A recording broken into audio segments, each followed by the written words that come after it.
பல இடங்களுக்கும் நம்மை கரம் பிடித்து நடத்தி சென்று மதிய உணவு, மதிய வேலை எல்லாவற்றையும் நிறைவு செய்து இதோ இந்த அருமையான மாலை வேளையில் உங்களையும் என்னையும் பெயர் சொல்லி அழைத்து, மகனே மகளே, இந்த வேளையில் எனக்கு இந்த 25 நிமிடம் அல்லது 1 மணி நேரத்தை கொடுப்பாயா, கொடு என்று அழைத்து இவரை, இவருடைய பிரசன்னத்தை நாம் அறிந்து கொள்ள, நாம் நம்மிலே உணர்ந்து கொள்ள பெரியதொரு வாய்ப்பை கடவுள் கொடுத்திருக்கிறார். எண்ணற்ற நண்பர்கள், சகோதர சகோதரிகள் நேற்று இரவு நன்றாக உறங்கச் சென்றனர். காலை எழுந்து விடுவோம் என்ற நம்பிக்கையோடு தான். ஆனால் பல பேர் கண் விழிக்கவில்லை.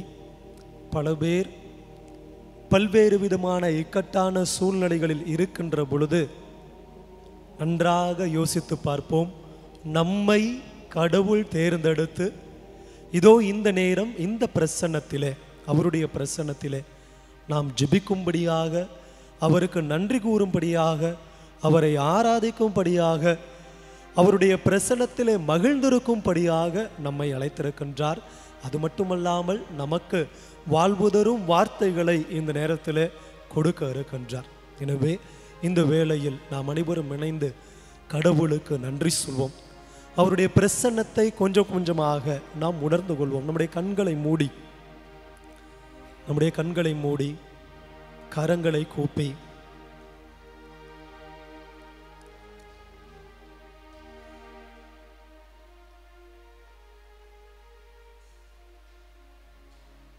நாம் குழந்தையாய் இருந்த தருணத்தை இப்பொழுது நம்முடைய நினைவுக்கு கொண்டு வருவோம்.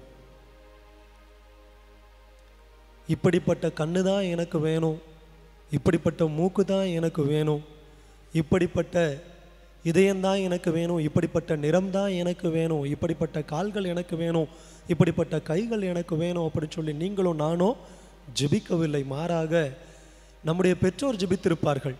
எனக்கு நல்ல ஒரு குழந்தையை கொடுத்தா போதும் ஆண்டவரே. நல்லதொரு குழந்தையாக உங்களையும் என்னையும் இந்த மண்ணை பார்க்க வைத்த தேவன். அப்படியே குழந்தைய நினைச்சு பார்ப்போம். குழந்தை பருவ நிகழ்ச்சிகள்,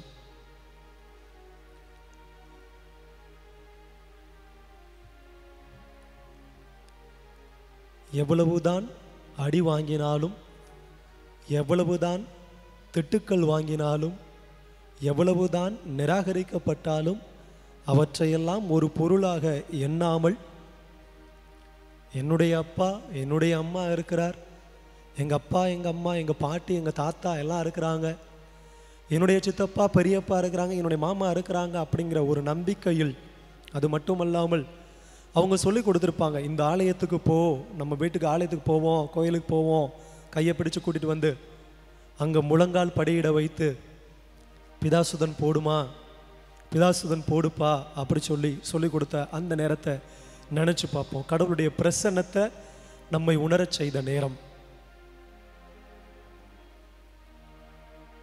அப்படியே கொஞ்சம் கொஞ்சமாக வளர்ந்த பிற்பாடு நாமவே ஆர்வப்பட்டு கடவுளுடைய வார்த்தையை நான் படிக்க வேண்டும், பைபிள் கொஞ்சம் படிக்கணும், திரு விவிலியத்தில் உள்ள வார்த்தைகள் என்னை தொடுகின்றன, அந்த ஃபாதர் சொன்ன வார்த்தை, அந்த குருவானவர் சொன்ன வார்த்தை, அந்த அருட்சகோதரி சொன்ன வார்த்தை, என்னுடைய அம்மா எனக்கு சொல்லிக் கொடுத்த வார்த்தை, என்னுடைய தாத்தா பாட்டி சொல்லிக் கொடுத்த வார்த்தை, கடவுளுடைய வார்த்தை என்னை தொட்டு இருக்குது, என்னை குணமாக்கி இருக்குது, எனக்கு வலிமை கொடுத்துருக்குதுன்னு சொல்லி நாமவே சில நேரங்களில் எடுத்து படித்திருப்போம் திரு விவிலியத்தை.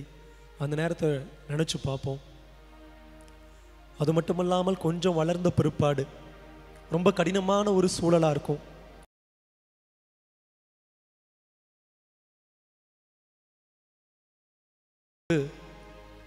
அப்படின்னு சொல்லி நீங்களும் நானும் ஜெபித்து கொண்டு அந்த திரு விவிலியத்தை புரட்டிய போது அருமையான வார்த்தைகளை கடவுள் கொடுத்திருப்பார்.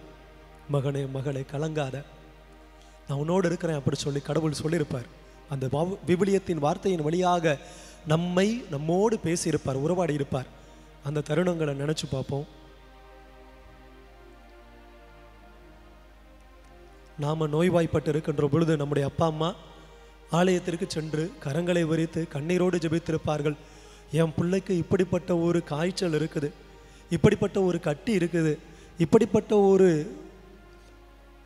தோல் வியாதி இருக்குது, இப்படிப்பட்ட ஒரு தலைவலி இருக்குது, வயிற்று வலி இருக்குது, எப்படியாவது கடவுளே காப்பாற்ற என் குழந்தைய, எப்படியாவது எனக்கு அந்த குழந்தை, என்னுடைய குழந்தைக்கு ஒரு முழு சுகத்தை கொடு அப்படின்னு சொல்லி ஜெபித்திருப்பார்கள். அதன் காரணமாக நீங்களும் நானும் நலம் பெற்று இருக்கின்ற பொழுது சொல்லியிருப்பாங்க, உனக்கு மொட்டை அடிக்கணும்ப்பா, நான் இது மாதிரி வேண்டிக்கிட்டேன் அப்படி சொல்லலாம் ஜெபிச்சிருந்திருப்பாங்க. ஸோ அந்த தருணத்தை நினச்சி பார்ப்போம், கடவுள் எப்படிப்பட்ட ஆசீர்வாதங்களை நமக்கு கொடுத்திருக்கிறார். அன்பிற்குரியவர்களே, இப்படியாக இந்த நாள் வரைக்கும் வழிநடத்தி வந்தவருடைய பிரசன்னத்தில் நாம் இருக்கிறோம்.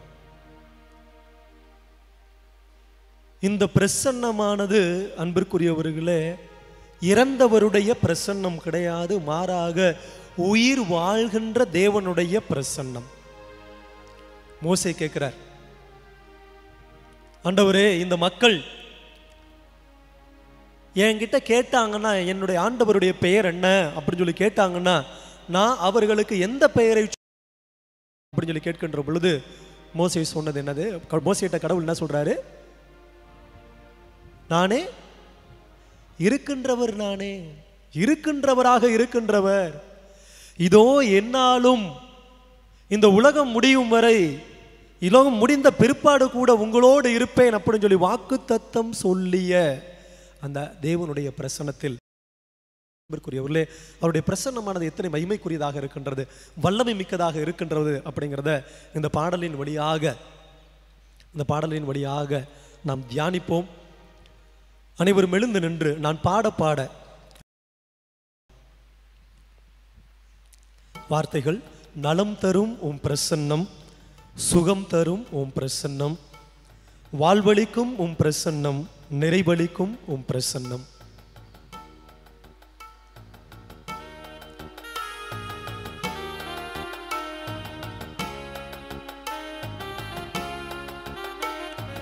நலம் தரும் உம் பிரசன்னம், சுகம் தரும் உம் பிரசன்னம், நலம் தரும் உன் பிரசன்னம், சுகம் தரும் உன் பிரசன்னம், வாழ்வளிக்கும் உம் பிரசன்னம், நிறைவளிக்கும் உம் பிரசன்னம், வாழ்வளிக்கும் உன் பிரசன்னம், நிறைவளிக்கும் உன் பிரசன்னம், பிரசன்னம் பிரசன்னம், சுகம் தரும் பிரசன்னம், பிரசன்னம் பிரசன்னம், சுகம் தரும் பிரசன்னம், பிரசன்னம் பிரசன்னம், ஜெயம் தரும் பிரசன்னம்,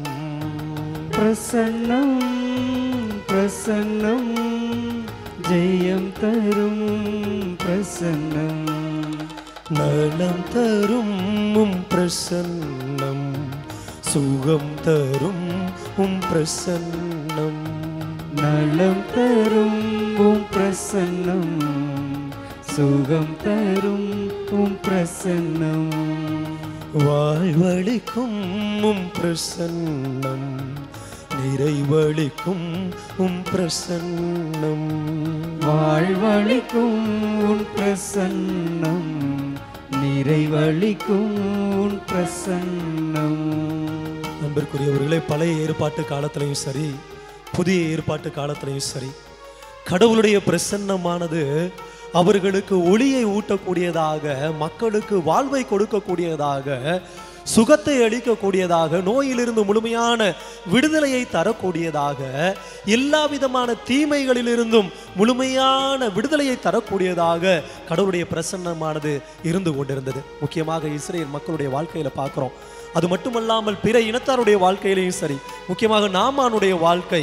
ஒரு சிறுமி சொல்கிறாள், என்னுடைய தலைவன் என்னுடைய தேசத்திற்கு சென்று இப்படிப்பட்ட ஒரு இறைவாக்கினரை பார்த்தார் என்றால் அவனுக்கு நலம் கிடைக்கும். அவன் எதனால பாதிக்கப்பட்டிருக்கான்? தொழுநோயினால பாதிக்கப்பட்டிருக்கிறான். என்னுடைய ஊருக்கு சென்று இத்தகைய ஒரு இறைவாக்கினரை கண்டார் என்றால் அவனுக்கு நலம் கிடைக்கும் சொல்லி சொல்றாரு. வர்றாரு. வந்த பிற்பாடு எலியா சொல்றாரு, 3 போய்த்து 7 முறை முங்கி எழு, 3 முறை அந்த ஆற்றில் நீ முங்கி எழுந்தாயானால் நலம் பெறுவாய். முங்கி எழுறார், நலம் பெறுகிறார். அன்பிற்குரியவர்களே, அப்படியே அவர் பார்க்கிறோம் புதிய ஏற்பாட்டில் எல்லா நோயாளர்களுக்கும் சரி, தொழுநோயாளர்களுக்கும் சரி, முடக்குவாதம் உற்றவர்களுக்கும் சரி, பேயினால் பீடிக்கப்பட்டவர்களுக்கும் சரி, கண்ணில்லாமல் போனவர்களுக்கும் சரி, காலில்லாமல் போனவர்களுக்கும் சரி, திக்குவாயர்களுக்கும் சரி, அப்படியும் அந்த இரத்தப்போக்கினால் வாடிய அவருக்கும் சரி, இறந்து போன மகனுக்கும் சரி, எல்லாருக்குமே கடவுளுடைய பிரசன்னத்தில் அவங்க கேட்டபோது, தாவீதின் மகனே எனக்கு இறங்கும் அப்படின்னு சொல்லி கேட்டபோது, நீர் கை வைத்தால் நான் சுகமாவேன், நீர் சொன்னால் போதும் நான் நலமாவேன், உம்முடைய ஆளை தொட்டால் போதும் நான் நலமாவேன் அப்படின்னு சொல்லிட்டு அவருடைய பிரசன்னத்தில் வாய்க்கப்பட்ட எல்லாருமே நலமடைந்தார்கள். அவர் நடந்து சென்ற போது மக்கள் எல்லாரும் அவரை தொடும்படியாக, எல்லாரையும் கொண்டு வந்து தெருவில் நடந்து போகும்போது எல்லாரும் தொடும்படியாக கொண்டு வந்து வைத்தார்கள். அவருடைய நிழல் விழுந்த போது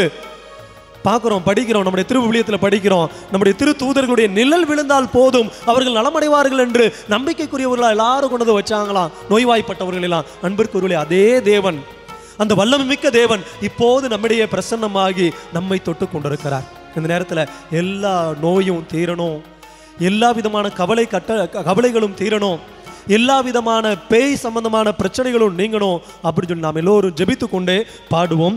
பனி போல உருகிடும் பாவங்கள் உம் பரிசுத்த பிரசன்னத்தால், மலை போல சோதனைகள் மறைந்து போகும் உம் வல்லமை பிரசன்னத்தால், நோய்களெல்லாம் பறந்தோடி போகும் உம் சுகம் தரும் பிரசன்னத்தால், பேய்களெல்லாம் பணிந்து வணங்கும் உம் தெய்வீக பிரசன்னத்தால் என்று எல்லாரும் சேர்ந்து நாம் பாடலாம்.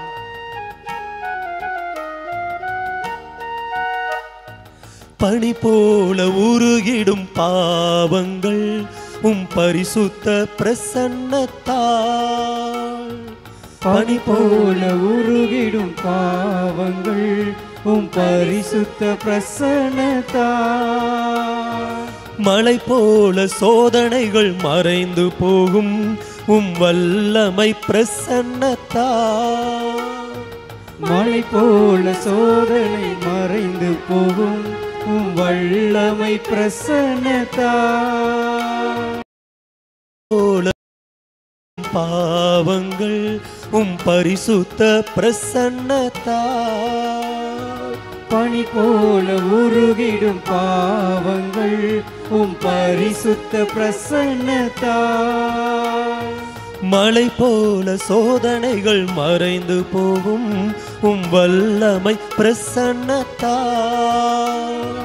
மலை போல சோதனைகள் மறைந்து போகும் உம் வல்லமை பிரசன்னத்தால், நோய்களெல்லாம் பறந்தோடி போகும் உம் சுகம் தரும் பிரசன்னத்தால், நோய்களெல்லாம் பறந்து போகும் உம் சுகம் தரும் பிரசன்னத்தால், நோய்களெல்லாம் பறந்தோடி போகும் உம் சுகம் தரும் பிரசன்னத்தால், நோய்களெல்லாம் பறந்தோடி போகும் உம் சுகம் தரும் பிரசன்னத்தால், பேய்களெல்லாம் பணிந்து வணங்கும் உம் தெய்வீக பிரசன்னத்தால், பேய்களெல்லாம் பணிந்து வணங்கும் உம் தெய்வீக பிரசன்னத்தால், உம் வல்லமை பிரசன்னத்தால், உம் வல்லமை பிரசன்னத்தால். கைகளை உயர்த்தி பாடுவோம். நலம் தரும் உம் பிரசன்னம், சுகம் தரும் உம் பிரசன்னம், நலம் தரும் உம் பிரசன்னம், சுகம் தரும் உம் பிரசன்னம், வாழ்வளிக்கும் உம் பிரசன்னம், நிறைவளிக்கும் உம் பிரசன்னம், வாழ்வளிக்கும் உம் பிரசன்னம், நிறைவளிக்கும் உம் பிரசன்னம், பிரசன்னம் பிரசன்னம், சுகம் தரும் பிரசன்னம், பிரசன்னம் பிரசன்னம், சுகம் தரும் பிரசன்னம், பிரசன்னம் பிரசன்னம் ஜெயம் தரும் பிரசன்னம் பிரசன்னம் பிரசன்னம் ஜெயம் தரும் பிரசன்னம் பிரசன்னம் பிரசன்னம் சுகம் தரும் பிரசன்னம் பிரசன்னம் பிரசன்னம் சுகம் தரும் பிரசன்னம் பிரசன்னம் பிரசன்னம் ஜெயம் தரும் பிரசன்னம் பிரசன்னம் பிரசன்னம் ஜெயம் தரும் பிரசன்னம் நலம் தருகின்ற சுகம் தருகின்ற வல்லமை தருகின்ற நம்முடைய பாவங்களின் கரைகளிலிருந்து நம்மை விடுவிக்கின்ற நம்முடைய கவலைகள் கண்ணீரிலிருந்து முழுமையான விடுதலையை தருகின்ற நம்முடைய துன்ப துயரங்களிலிருந்து நம்மளை மீட்டுக் கொள்கின்ற நமக்கு எதிராக வருகின்ற எல்லா தீமைகளினின்றும் நம்மளை காப்பாற்றுகின்ற வல்லமையுள்ள தேவனுடைய பிரசன்னத்தில் இருக்கின்ற நாம் அனைவரும் சேர்ந்து ஜெபிப்போம். ஆண்டவரே உமக்கு நன்றி என்று சொல்லுவோம். இறைவா உம்முடைய பிரசன்னத்தால் இந்த நேரத்திலே நிரப்பி இருக்கின்றீர், அதற்காக உமக்கு நன்றி இயேசுவே. உம்முடைய வல்லமையுள்ள ஆவியானவரை எங்களுக்கு தந்திருக்கின்றீர், அதற்காக உமக்கு நன்றி இயேசுவே. இந்த பிரசன்னத்திலே எங்களை அழைத்திருக்கின்றீர், அதற்காக உமக்கு நன்றி இயேசுவே. உம்முடைய வல்லமையுள்ள கரத்தினாலே எங்கள் ஒவ்வொருவரையும் தொட்டு சுகம் கொடுத்து கொண்டிருக்கின்றீர், அதற்காக உமக்கு நன்றி இயேசுவே. எங்களுக்கு எதிராக இருக்கின்ற எல்லா விதமான மலைகளையும் நீர் பெயர்த்து போட்டு கொண்டிருக்கின்றீர், அதற்காக உமக்கு நன்றி இயேசுவே. எங்களுடைய தலைவலி, கால்வலி, மூட்டு வலி, எங்களுடைய இதய பிரச்சனைகள், எங்களுடைய தலைகளே இருக்கின்ற எல்லா விதமான குழப்பங்கள், எங்களுடைய குடும்பங்களிலே இருக்கின்ற கடன் சுமைகள், மேலுமாக எங்களுக்கு செய்யப்பட்டிருக்கின்ற எல்லா விதமான தீமைகளிலிருந்தும் எங்களை பாதுகாத்து கொண்டிருக்கின்றீர், அதற்காக உமக்கு நன்றி இயேசுவே. நன்றி தேவனே, நன்றி இயேசுவே. உம்முடைய பிரசன்னமானது இப்பொழுது எங்களை மகிமைப்படுத்தி கொண்டிருக்கின்றது, எங்களை ஆராதிக்க வைத்துக் கொண்டிருக்கின்றது, எங்களை உமக்கு நன்றி சொல்லும்படியாக எங்களுடைய வாயை திறக்க வைத்துக் கொண்டிருக்கின்றது, அதற்காக உமக்கு நன்றி இயேசுவே. சுகமான வாழ்வை நீர் கொடுத்திருக்கின்றீர், அதற்காக உமக்கு நன்றி இயேசுவே. இந்த நாட்டை எனக்கு கொடுத்திருக்கிறீர், அதற்காக உமக்கு நன்றி இயேசுவே. இந்த நல்லதொரு ஊரை எனக்கு கொடுத்திருக்கிறீர், அதற்காக உமக்கு நன்றி இயேசுவே. நல்லவ வல்லமை மிக்க பரிந்துரையாளர் தூய அந்தோணியாரை எனக்கு கொடுத்திருக்கிறீர், அதற்காக உமக்கு நன்றி இயேசுவே. நன்றி தேவனே, நன்றி இயேசுவே. இயேசுவே உமக்கு நன்றி, இயேசுவே உமக்கு புகழ், இயேசுவே உமக்கு நன்றி. தொடர்ந்து சொல்லுங்க, இயேசுவே உமக்கு நன்றி, இயேசுவே உமக்கு புகழ். கைகளை உயர்த்தி சொல்லுவோம், கைகளை உயர்த்தி சொல்லுவோம். இயேசுவின் ரத்தம் ஜெயம், இயேசுவின் ரத்தம் ஜெயம், இயேசுவின் ரத்தம் ஜெயம், இயேசுவே உமக்கு புகழ், இயேசுவே உமக்கு புகழ், இயேசுவே உமக்கு புகழ். மரியே வாழ்க, மரியே வாழ்க, மரியே வாழ்க. அன்பிற்குரியவர்களே, அனைவரும் அமர்வோம். இன்றைய நற்செய்தி வாசகத்தினுடைய சிறு பகுதியை உங்களோடு சேர்ந்து சிந்திக்க நான் ஆசைப்படுகிறேன். இந்த வேளையில், ஆராதனைக்குரிய இந்த வேளையில் மிக அருமையான ஒரு நற்செய்தி வாசகம் என்று நாய்களுக்கு தூய்மையானவற்றை சாப்பிட கொடுக்காதீர்கள். முதலாவதாக வருகின்ற வசனம், நாய்களுக்கு தூய்மையானவற்றை உண்ண கொடுக்காதீர்கள். பன்றிகளுக்கு முன்பாக முத்துக்களை போடாதீர்கள், ஏனென்றால் அவற்றை அவை மிதித்து நாசம் செய்துவிடும். நல்லதை சாப்பிட கொடுத்தீர்கள் என்றால் நாய்கள் உங்களை கடித்து குதறிவிடும் அப்படின்னு சொல்லி நான் சொல்ல கிடையாது. இன்றைய நற்செய்தி வாசகத்திலே இறைமகன் இயேசு கிறிஸ்து கூறுகின்றார். அன்பிற்குரியவர்களே, இந்த நாயும் பன்னியும் அப்படின்னு சொல்லி, இந்த நாயும் பன்னியும் எடுத்துக்கிட்டோம்னா அது எப்படிப்பட்ட விலங்குகள் என்பது நமக்கு தெரியும். நாய் மிகவும் பாதுகாப்பான விலங்கு, அப்படித்தானே? நன்றியுள்ள விலங்கு, எல்லாவற்றையும் வீட்டில் யாரும் திருட விடாது. நம்மை எதிர்த்து யாராவது வந்தார்கள் அப்படின்னா, நம்மளை கொள்வதற்கோ இல்லை நம்ம வீட்டில் உள்ள பொருள்களை திருடுவதற்கோ வந்தார்கள் என்றால் இது பெரிய காவலனாக இருந்து காத்து கொள்ளும். பன்னி அப்படிப்பட்ட காரியங்கள்லாம் எதுவும் செய்யாது. வேறு விதத்துக்கு பயன்படுத்துவாங்க, சாப்பிடுவதற்கு அதுக்கெல்லாம் பயன்படுத்துகிறாங்க. சரி, இது ரெண்டுமே இது ரெண்டுமே யூதர்களால் அருவருக்கப்பட்ட விலங்குகள். யூத சமுதாயத்தினரால் அருவருக்கப்பட்ட விலங்குகள். ஒரு காலத்தில் அந்த நாய்கள்லாம் நம்ம இப்போ வளர்க்குறது போல் பெடிகிரி போட்டு வீட்டில், பெடிகிரி தானே சொல்லுவாங்க, இல்லை வேறு எதுவும் இருக்கா, வேறு சாப்பாடெல்லாம் கொடுத்து நல்ல ஷாம்பு, மனுஷனுக்கு கொடுக்குறோமோ இல்லையோ, நல்ல ஷாம்பு, நல்ல சோப்பு, அதுக்கு மாதம் மாதம் செலவு பண்ணுற செலவு தொகை பெரிய அளவில் இருக்கும். ஒரு மனுஷனுக்கு கொடுக்கக்கூடிய சம்பளத்தை விட அந்த நாய்க்கு வாங்கி போடுற சாப்பாட்டுக்கு, வாங்கி கொடுக்கின்ற உணவிற்கு, வாங்கி கொடுக்கின்ற அந்த மெடிக்கேரா, அதுக்குன்னு சொல்லக்கூடிய எல்லா மெடிக்கலும் வாங்கி போட்டு அதுக்கெல்லாம் கொடுக்கக்கூடிய, அதுக்கு போடுற பேரை சொல்கிற, அதுக்குன்னு சொல்லி பெட்டு, அதுக்கப்புறம் அதுக்குன்னு சொல்லி ஏசி, அப்படி சொல்லி அந்த நாய்க்கு கொடுக்கக்கூடியதெல்லாம் முன்னாடி காலத்துலலாம் அப்படி கிடையாது இல்லையா? நாய்க்கு அப்படிலாம் பெட்டு போட்டு, நாய்க்கு ஷாம்பு போட்டு அப்படிலாம் யாரும் பார்த்துக்கல. அது பாட்டுக்கு தெரியும், அது பாட்டுக்கு எதையாவது சாப்பிடும், சாப்பிட்டுட்டு தான் கக்குறதையே என்ன பண்ணும், திரும்ப சாப்பிடும். அப்படிப்பட்ட ஒரு விலங்கு, அருவருக்கத்தக்க விலங்காக நாய் இருக்கிறது.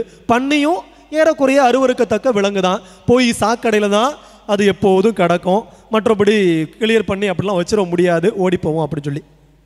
அன்பிற்குரியவர்களே, இவற்றின் முன்பாக தூய்மையானவற்றை கொடுக்கக்கூடாது. கடவுள் சொல்றார், இவற்றின் முன்பாக அருவருக்கத்தக்க விலங்குகளிடம் தூய்மையானவற்றை கொடுக்கக்கூடாது, முத்துக்களை எரியக்கூடாது. நம்முடைய வாழ்க்கையில் எவ்வளவு கொடுத்தாலும் கிடைக்காத ஒரு பொருள் அப்படின்னா ஒன்றுன்னா எதை சொல்லுவீங்க? எவ்வளவு கொடுத்தாலும் அது கிடைக்காதுப்பா அப்படின்னா எதை சொல்லுவீங்க? டைமு, நேரம். எவ்வளவு கொடுத்தாலும் சரி, நீங்கள் கோடி கோடியாக கொடுத்தாலும் சரி, இன்னைக்கு இப்போது நாம் செலவு செய்கின்ற நேரம் மறுபடி கிடைக்குமான்னு கேட்டோம்னா கிடைக்காது. சரி, நேரம் ஒன்று. அடுத்து இரண்டாவது எவ்வளவு கொட்டி கொடுத்தாலும் கிடைக்காது. கொரோனா நேரத்தில் நம்ம இதெல்லாம் அனுபவித்தோம். என்ன, எவ்வளவு கொட்டி கொடுத்தாலும் அந்த உயிரை காப்பாற்ற முடியுமா? முடியலை. எவ்வளவு கோடி கோடியாக இருக்குதுப்பா, நீ எவ்வளவு கேட்டாலும் தர்றேன்ப்பா, 50 கோடியா 100 கோடியா தர்றேன், ஆனால் உயிரை காப்பாற்றி கொடுத்துரு, முடியாது. சிறுநீரகம் பாதிப்படைஞ்சு போச்சு, கல்லீரல் கல்லா போச்சு, மண்ணீரல் மண்ணா போச்சு, நுரையீரல் நுரதள்ளி போச்சு, என்னப்பா பண்ணுறது? எனக்கு கிடைக்குமா? ஒரு நுரையீரல் கிடைக்குமா? ஒரு கல்லீரல் கிடைக்குமா? ஒரு மண்ணீரல் கிடைக்குமா? ஒரு இதயம் கிடைக்குமா? கிடைக்காது. ரொம்ப கஷ்டம். எவ்வளவு கொட்டி கொடுத்தாலும் கிடைக்கிறது கஷ்டம். யாராவது மூளைச்சாவு அடைந்தவர்களுக்கு எதிர்பாராத விதமாக கொடுத்தா உண்டு. அன்பிற்குரியவர்களே, அப்போ எப்படி தீமையானவற்றிற்கு தூய்மையானதை கொடுக்கக்கூடாது, விலை உயர்ந்ததை கொடுக்கக்கூடாது அப்படின்னு சொல்லி கடவுள் சொல்லுகிறாரோ, இந்த இரண்டையும், உடல் நலத்தையும் நம்முடைய உடலின் ஆற்றலையும் நம்முடைய நேரத்தையும் தீமையானவற்றிற்கு கொடுக்கக்கூடாது, தீமையானவற்றிற்கு கொடுக்கக்கூடாது. ஆனால் நாம் என்ன பண்ணுறோம் அப்படிங்கிறது ஒரு பெரிய கேள்விக்குறி.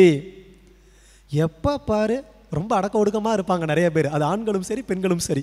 குனிஞ்ச தலை நிமிராமல் அப்படியே வச்சுட்டு, குனிஞ்சத்தில் நிமிராமல் ரொம்ப அடக்க ஒடுக்கமாக அந்த லேப்டாப்பை பார்த்துக்கிட்டு, அந்த ஆண்ட்ராய்டு மொபைலையோ இல்லை ஆப்பிள் மொபைலையோ பார்த்துக்கிட்டு அப்படியே தள்ளிக்கிட்டு இருப்பாங்க. உங்களுடைய நேரம் பொன்னானது. இவ்வளோ நேரம் ஃப்ளிப்கார்ட்டு, அமேசானு, அடுத்து வாட்ஸ்அப்பு, அதுக்கப்புறம் ரீல்ஸ் தயாரிக்கிறேன்னு சொல்லிட்டு ரீல்ஸு, அதுக்கப்புறம் ஃபேஸ்புக்கு, அப்படி இப்படி சொல்லிட்டு இன்ஸ்டாகிராமு, ட்விட்டரு, அப்படி சொல்லிட்டு நம்முடைய நேரம் அந்த நாய்க்கு போடப்பட்ட தூய்மையான உணவை போல அதை தின்னுட்டு கதறி எடுக்குமே, கதறி கடித்து விடுமே அப்படின்ற மாதிரி குதறி விடுவதை போல நாம பல தீமைகளுக்கு கொடுக்கின்ற இந்த நேரம் எல்லாம் நம்முடைய வாழ்க்கை என்ன பண்ணுது, கொஞ்சம் கொஞ்சமா பிச்சு எடுத்துட்டு போயிட்டே இருக்கிறது தெரியாம நாம அப்படியே அதுக்கே நேரத்தை செலவிட்டு கொண்டே இருப்போம். கல்யாணத்தின் போது நாம் சொல்லுவோம், இன்பத்திலும் துன்பத்திலும் உடல் நலத்திலும் நோயிலும் நான் உனக்கு பிரமாணிக்கமாயிருந்து என் வாழ்நாள் எல்லாம் உன்னை நேசிக்கவும் மதிக்கவும் வாக்களிக்கிறேன் சொல்றது அன்னைக்கு மட்டும்தான். ஆனால் அதுக்கடுத்து என் வாழ்நாள் எல்லாம் லேப்டாப்பை நேசிக்கவும், என் வாழ்நாள் எல்லாம் இந்த போனை மதிக்கவும் வாக்களிக்கிறேன் அப்படின்னு சொல்லிட்டு வாக்களிச்சுக்கிட்டு இருப்போம்.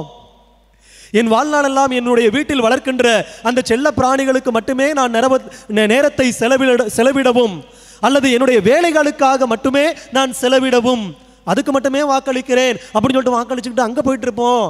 இங்கே குடும்பத்தில் வாக்களித்து விட்டு மனைவிக்கு தேவையான நேரத்தை, பிள்ளைகளுக்கு தேவையான நேரத்தை, என் கடவுளுக்கான நேரத்தை நான் கொடுக்க மாட்டேன். நிறைய பேர் இருக்கிறோமா இல்லையா? கடவுளுக்கான நேரத்தை கொடுக்காம நிறைய பேர் வாழ்ந்து கொண்டிருக்கின்றோம். அன்பிற்குரியவர்களே, மார்த்தா மரியா 2 பேர் இருக்கிறாங்க. எல்லாருக்கும் நல்லா தெரிஞ்ச ஒரு திருவிவிலியத்தில் வருகின்ற ஒரு அருமையான ஒரு நிகழ்வு. மார்த்தா மரியா 2 பேர் இருக்கிறாங்க. யாரு நல்ல பங்கை தேர்ந்து கொண்டார், யாரு நல்ல பங்கை தேர்ந்து கொள்ளவில்லை? மரியா நல்ல பங்கை தேர்ந்து கொண்டார். ஏன்? அவர் இயேசு கிறிஸ்துவினுடைய காலடியில் அமர்ந்து அவர் சொல்வதை கேட்டுக்கொண்டிருந்தார். நம்ம கேட்கறதே கிடையாது. எனக்கு எல்லாம் தெரியும், லேப்டாப்ல எல்லாம் வந்துருச்சு, ஃபேஸ்புக்கில் எல்லாம் வந்துருச்சு, ஆண்ட்ராய்டில் எல்லாம் வந்துருச்சு, எனக்கு எல்லாம் தெரியும், நான் கேட்க மாட்டேன். கடவுளுடைய வார்த்தையை சில பல நேரங்களில் கேட்காதவர்களாக நாம் இருந்து விடுகின்றோம். அன்பிற்குரியவர்களே, அது மாதிரி இருக்கக்கூடாது. அது ஒரு புறம் இருக்க, அடுத்து 2வது இன்னொரு விஷயம் என்னன்னா, நம்மளுடைய உடல் நலம் ரொம்ப ரொம்ப முக்கியமானது. ஆனால் இந்த உடலை நான் எவ்வாறு பேணி பாதுகாக்கிறேன் அப்படின்னு சொல்லி கேட்டோம்னா பெரிய கொஸ்டின் மார்க்கு. இன்னைக்கு எல்லாரும் பச்சை கடையை தேடி ஓடக்கூடிய ஒரு காலம். நீதிமொழிகள் புத்தகம், யாராவது பைபிள், நம்ம பைபிள் படிக்கலாம். நீதிமொழிகள் புத்தகம் 23வது அதிகாரம் 29லேருந்து 35 வசனம். அப்படியே நீங்கள் படிக்கலனாலும் நானே சொல்லிடுறேன், ஏன்னா நேரம் கருதி நான் சொல்ல வேண்டியிருக்கிறது. துன்பக் கதறல், துயர கண்ணீர், ஓயாத சண்டை, ஒளியாத புலம்பல், கலங்கி சிவந்திருக்கும் கண்கள், காரணம் தெரியாமல் கிடைத்த புண்கள், இவை எல்லாவற்றையும் அனுபவிப்பவர் யார்? திராட்சை ரச மது கலவையை சுவைத்து கழிப்பவர்களே. இது பாத்திரத்தில் இதனுடைய பளபளப்பு என்ன, இதனுடைய இரத்த சிவப்பு என்ன, இதனை நான் குடிக்கின்ற பொழுது எப்படி இருக்கும் அப்படின்னு சொல்லி அதில் சொல்லப்பட்டிருக்கிறது என்றால், அது மிகவும் இனிமையாக இருக்கும். ஆனால் உள்ளே சென்ற பிறகு அது பாம்பை போல கடிக்கும், விரியனை போல தீண்டும். நிறைய நேரம் மதுவில் அப்படியே கழித்து கொண்டிருக்கிறோம் இல்லையா? உடல் நலம் கெட்டு போகின்றது, சிறுநீரகம் போயிடுச்சு, கல்லீரல் போயிடுச்சு. உங்களுக்கு பெரிய பொக்கிஷமாக, நம் அனைவருக்கும் பெரிய பொக்கிஷமாக கடவுள் கொடுத்திருப்பது நம்முடைய உடல். நம்முடைய உடல், இந்த உடலை தூய உயிருள்ள பலியாக படையுங்கள் அப்படின்னு சொல்லி புனித பவுலடியார் நமக்கு அறிவுறுத்துகின்றார். அது மட்டுமல்லாமல் நம்முடைய உடல் என்னது? தூய ஆவியானவர் தங்குகின்ற ஒரு ஆலயம். இந்த ஆலயத்தை நிறைய நேரங்களில் நாம் கல்வர்களின் குகைகளாக்கி விடுகின்றோம், அல்லது அந்த பன்றியின் முன்பாக போடப்பட்ட முத்தை போல சிறு சிறு ஆசைகளின் காரணமாக, அது பேராசையாக இருக்கலாம், சிறு சிறு ஆசைகள், அது பெண்ணாசையாக இருக்கலாம், பொன்னாசையாக இருக்கலாம், பொருளாசையாக இருக்கலாம், சிறு சிறு ஆசைகளின் காரணமாக எனது உடலுக்கு நானே தீங்கை வருவித்து கொண்டு எப்படி அந்த பன்றியானது அந்த முத்தை மிதித்து போட்டு அதனுடைய மதிப்பு தெரியாமல் அழித்து விடுகின்றதோ, அதனுடைய முத்தினுடைய மதிப்பு தெரியாமல் அவற்றை மிதித்து போடுகின்றதோ, அதே போல என்னுடைய வாழ்க்கையில் என்னுடைய உடலையும் நான் என்ன பண்ணுறேன்? இது மாதிரி காரியங்கள்னால அழித்து போட்டு கொண்டிருக்கின்றேன். நண்பர்க்குரியவர்களே, 2ஐயும் வீணாக்காதீங்க. கடவுளுக்குரிய நேரத்தை நாம் கொடுக்கணும். கடவுளுடைய நேரத்தை நாம் கொடுக்கின்ற பொழுது, கடவுளுக்குரிய அந்த உடலை நாம் பத்திரமாக பாதுகாத்துக் கொள்ளுகின்ற பொழுது, கடவுளுக்காக அதை அர்ப்பணிக்கின்ற பொழுது, எனக்கு பொன் விதியாக ஒரு விதி வருகின்றது. நம்முடைய நற்செய்தி வாசகத்தில் என்னன்னா, பிறர் உங்களுக்கு என்ன செய்ய வேண்டும் என்று நீங்கள் விரும்புகிறீர்களோ அவற்றையே நீங்களும் மற்றவர்களுக்கு செய்யுங்கள். கடவுள் எனக்கு என்னென்னலாம் செய்யணும்? நல்ல உடல்நலத்தை கொடுக்கணும், எனக்கு நல்ல வேலையை கொடுக்கணும், நல்ல பாதுகாப்பான ஒரு வாழ்க்கை சூழலை அவர் கொடுக்கணும், நல்லதொரு மனதை கொடுக்கணும், ஞானத்தை கொடுக்கணும், தெளிவான அறிவை கொடுக்கணும். அப்படின்னா நான் கடவுளுக்கு கொடுக்க வேண்டிய என்னோட உடலை தூய்மையாக கொடுக்கணும்னா அதை கொடுக்கணும். என்னுடைய நேரத்தை நான் கடவுளுக்கு கொடுக்கணும், ஜெபத்தில் கொடுக்கணும்னா நான் அதை கொடுக்கணும். நான் வீட்டில் ஜெபம் பண்ண மாட்டேன், கடவுளுக்கு ஜெபத்தை கொடுக்காம, கடவுளுக்கான நேரத்தை கொடுக்காம, கடவுளுடைய உருவில் விளங்குகின்ற மற்ற மக்களுக்கு தேவையான எல்லாவற்றையும் நான் கொஞ்சம் செய்து கொடுக்காம, எனக்கு கடவுள் அருள் கொடுக்கின்ற பொழுது நான் செய்து கொடுக்காம, எனக்கு மட்டும் நல்ல உடல் சுகத்தை கொடுங்க ஏசப்பா அப்படின்னு சொல்லி கேட்டா, பிறர் உங்களுக்கு என்ன செய்ய வேண்டும் என்று விரும்புகிறீர்களோ அவற்றை நீங்களும் மற்றவர்களுக்கு செய்யுங்கள். அன்பிற்குரியவர்களே, செய்வோம். நேரத்தையும் அந்த நம்முடைய உடலையும் தூய்மையாக பாதுகாத்துக் கொள்வோம். ஏன்னா அவை இரண்டுமே எவ்வளவு விலை கொடுத்தாலும் நமக்கு கிடைக்காத ஒன்று. அப்படிப்பட்ட ஆசீர்வாதத்தை கடவுள் கொடுத்திருக்கிறார். நேரத்தையும் கொடுத்திருக்கிறாரு, நம்மளுக்கு அந்த நல்ல உடலையும் நல்லதொரு மனதிடனையும் கொடுத்திருக்கிறார். எனவே கடவுளுக்கு நன்றி சொல்லி அனைவரும் முழங்கால் படியிட்டு மாண்பியர் கீதத்தை பாடுவோம்.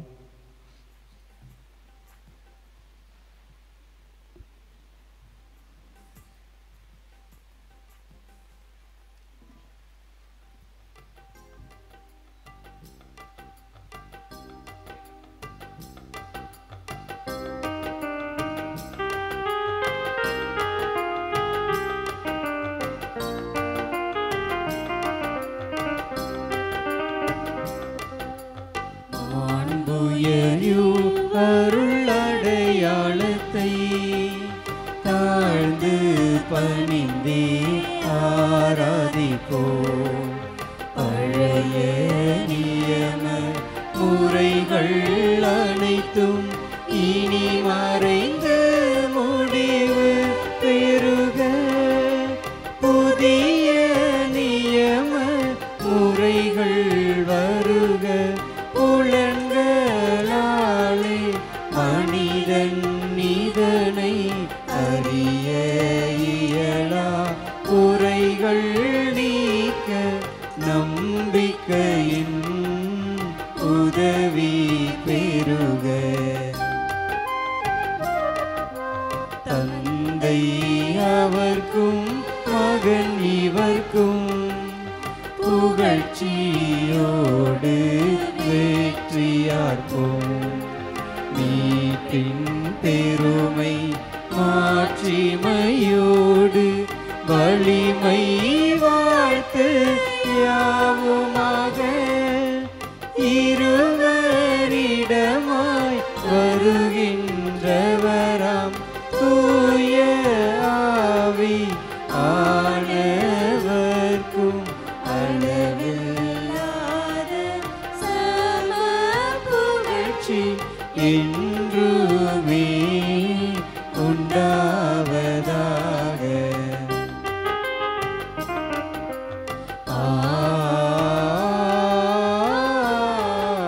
ஆமென்.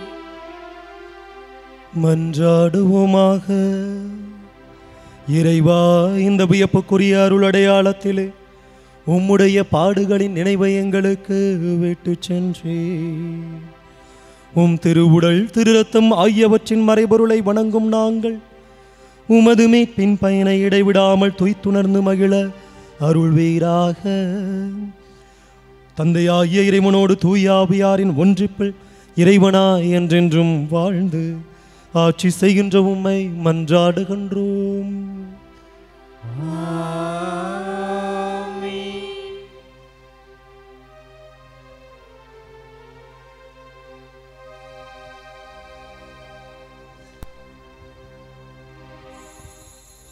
நீங்க தான் ஏதாவது செய்யணும் என்று எதிர்பார்த்து காத்து நிற்கிறோம். நீ சொன்ன வார்த்தைய பிடித்து கொண்டு உங்க முகத்தையே நோக்கி இருக்கிறோம். அற்புதம் செய்யுங்கப்பா எங்க வாழ்க்கையில. உம்மைத்தான் நம்பியே